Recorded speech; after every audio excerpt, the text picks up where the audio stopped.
Le 12 octobre 2021, le président de la République Emmanuel Macron décidait seul, sans débat parlementaire, de faire du nucléaire l'énergie des 50 prochaines années. Ce choix est très critiqué et inquiète associations, experts et même la Cour des comptes. L'influence des lobbies du nucléaire n'a jamais été aussi grande. Ils s'appuient pour cela sur des relais au sein de l'Assemblée nationale et du Sénat, dans les médias et à l'Élysée. Le seul groupe parlementaire à avoir résisté et à s'opposer au choix du nucléaire est la France Insoumise. Nous avons rencontré Mathilde Panot, députée du Val-de-Marne et présidente du groupe LFI. Elle est reconnue comme une militante en faveur de la sortie du nucléaire. Elle dénonce l'action des lobbies. Nous lui posons la question de la présence des lobbies pro-nucléaires à l'Assemblée. La France est le pays le plus nucléarisé au monde en termes de nombre de réacteurs et de nombre d'habitants.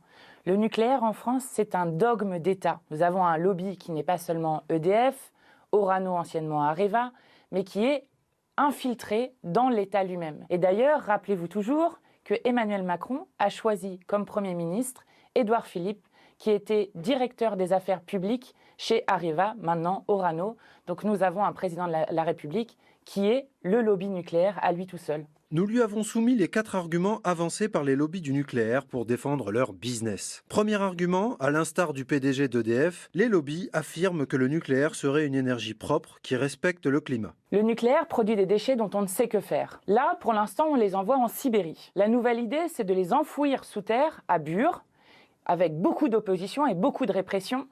Et c'est des déchets qui vont être actifs pendant encore 100 000 ans, qui vont pouvoir polluer éventuellement les sols, qui vont pouvoir polluer les eaux, et dont on ne sait pas comment on va prévenir les générations futures que ces déchets sont là. Deuxième argument, les lobbyistes expliquent également que le nucléaire est une énergie sûre. On a 40 millions de Français qui vivent proches d'une centrale nucléaire.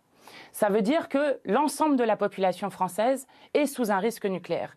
Et ce n'est pas nous, la France Insoumise, qui disons cela, c'est les 3 derniers présidents de l'autorité de sûreté nucléaire qui ont dit qu'un accident était possible en France. Vous avez la centrale de Nogent, qui est en amont de la capitale. S'il y a un problème à la centrale de Nogent, c'est 12 millions de personnes qu'il faut déplacer. Ce n'est pas vrai que nous sommes prêts à faire cela. Troisième argument, le nucléaire assurerait la souveraineté nationale et l'indépendance énergétique de la France. Il y a un mythe sur le nucléaire de l'indépendance énergétique. L'uranium ne vient pas de France. L'uranium vient du Niger, il vient du Kazakhstan.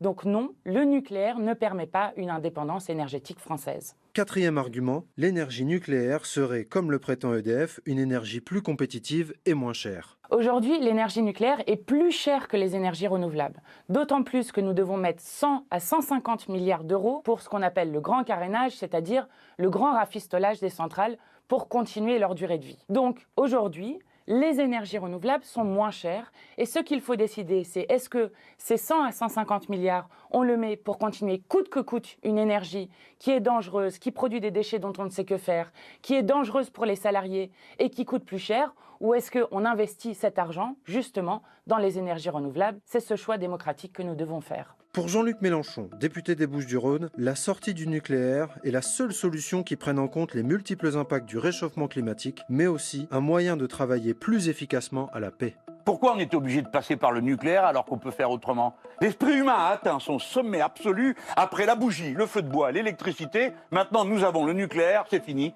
L'intelligence humaine a... alors Eh ben oui, donc on peut faire autrement, on le sait.